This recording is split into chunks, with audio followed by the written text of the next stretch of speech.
Good morning friends, unique Hindi short hand में आपका स्वागत है। डिक्टेशन स्टार्ट होगी 5 सेकंड बाद।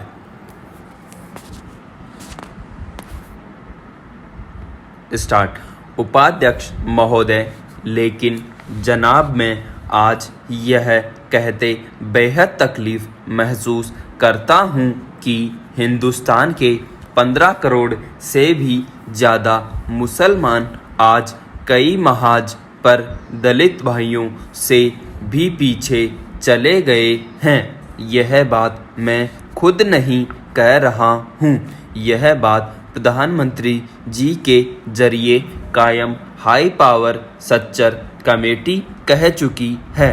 ऐसे में ज़रूरी था कि इतनी बड़ी पिछड़ी हुई आबादी को ऊपर उठाने और आगे लाने के लिए इसी तरह का इंतजाम किया जाता, जिस तरह आज़ादी के फ़ौरन बाद एक ख़ास तबके को ऊपर उठाने और आगे लाने के लिए किया गया था। मैं इस हक़ में नहीं हूँ कि हमारे दलित भाइयों से उनका कोई हक़ छीन लिया जाए। मैं यह भी नहीं कह सकता कि उन्हें अब आरक्षण की सहूलियत न दी जाए, इसलिए कि उन्होंने भी एक लंबे अरसे तक पसमानदगी की मार झेली है। लेकिन मैं यह ज़रूर कहूँगा कि जब यह साबित हो गया है कि मुसलमानों की हालत आज दलितों से भी ज़्यादा खराब है, तो फिर मुसलमानों के साथ भी वैसा ही सलूक न करने का क्या न्याय है। मुसलमान एक अरसे से आरक्षण की मांग करते आ रहे हैं, लेकिन उनकी मांग को नज़रअंदाज किया जाता रहा है। मैं मानता हूँ कि धर्म के आधार पर कोई आरक्षण नहीं दिया जा सकता। मैं यह भी मानता हूँ कि सारे मुसलमान पिछड़े हुए नहीं हैं, लेकिन मुसलमानों की अक्सरियत पिछड़ी हुई है और इस बात को सब मान चुके हैं। ऐसी सूरत हाल में उन्हें आरक्षण न देकर हम इंसाफ के तकाज़ों को पूरा करने में कोताही तो नहीं कर रहे हैं। यह भी आपने कहा है कि एक सांसद 1500 रुपये तक कमाने वालों के लिए सिफारिश कर सकता है। यह 1500 रुपये तक की जो बात कही है, यह कोई बड़ी बात नहीं है। इसे 3000 रुपये करना चाहिए था। आज नरेगा में काम करने वाले मज़दूरों को हर दिन 100 रुपये काम करने के हिसाब से भी महीने में 3000 रुपये की मजदूरी मिलती है। इस तरह से नरेगा में मजदूरी करने वाला मजदूर भी आपकी इज्जत स्कीम में नहीं आता। आप किसे इज्जत देना चाहती हैं? यह जो 1500 रुपये तक की आमदनी वालों को पास देने की बात है, यह पास किसी के उपयोग में नहीं आएगा। नरेगा में काम करने वाले मजदूर को भी महीने में 3000 रुपये मिलते हैं, तो क्या आप इसे बढ़ाकर 3000 रुपये नहीं कर सकती हैं? महोदय, भारतवर्ष में बाढ़ एक बड़ी समस्या है, जिससे देश का 75% भाग प्रभावित होता है। हर वर्ष बड़ी संख्या में जनहानि होती है।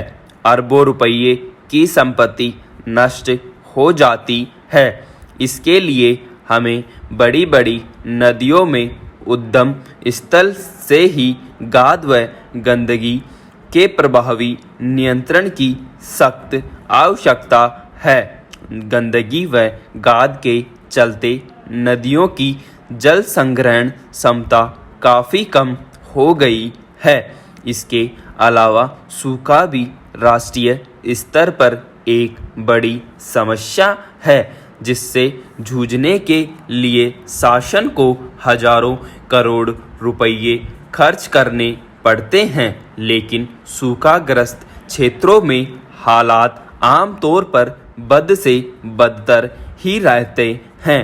बाढ़ एवं सूखे जैसी प्राकृतिक आपदाओं से प्रभावी रूप से निपटने के लिए आपदा प्रबंधन एवं नियंत्रण प्राधिकरण का केंद्र व राज्य स्तर पर प्रभावी गठन किया जाना चाहिए तथा केंद्र से राज्य को व राज्य से केंद्र को सूचनाओं का संप्रेषण भी त्वरित होना चाहिए। साथ ही इस मामले में कोताही बरतने पर अधिकारियों कर्मचारियों की जवाबदेही भी सुनिश्चित करने का प्रावधान होना चाहिए। बाढ़ प्रबंधन के लिए अत्याधुनिक तकनीक की व्यवस्था करना अत्यंत आवश्यक है। सूखे व बाढ़ का मूल कारण हमारे देश में वन क्षेत्र का तेजी से समाप्त होना है। यदि वृक्षारोपण के लिए केंद्र व राज्य के स्तर पर जमीनी कार्यक्रम व प्राधिकरण बनाकर युद्ध स्तर पर व्यावहारिक रूप से सघन वृक्षारोपण कराया जाए व देशवासी वृक्षों के महत्व को समझे तो निश्चित ही दोनों समस्याएं काबू में आ सकती हैं। वृक्षारोपण केवल शासकीय प्रयासों से ही संभव नहीं है। इसके लिए आम जनता में गंभीर चिंता व वृक्षों के अभाव से प्राकृतिक संतुलन बिगड़ने के दुष्परिणामों से अवगत कराने के लिए जन जागरण के कार्यक्रम भी बेहद ज़रूरी है।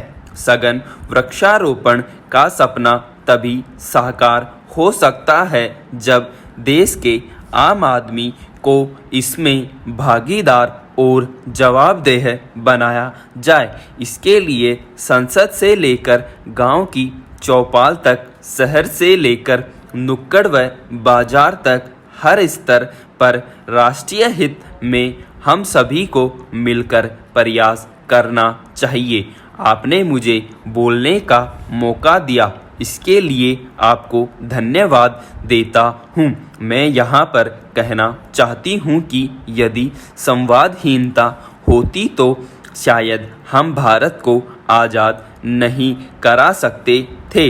गांधी जी की अहिंसा के सिद्धांत के आधार पर हम अहिंसा को नहीं भूल सकते और हम संवाद को भी नहीं भूल सकते। संवाद से बड़े बड़े मसले हल हो सकते हैं, तो संवाद को भूलकर केवल राजनीति के धरातल पर और केवल राजनीति की मिट्टी पर खेती करना कहाँ तक उचित होगा। इसलिए मैं सदन से अपील करना चाहती हूँ कि आज हम कश्मीर के उन लोगों से अपील करने को यहाँ खड़े हुए हैं कि वे भारत सरकार पर विश्वास करें कि उसने हमेशा उनका साथ दिया है और वह हमेशा उनका साथ देगी।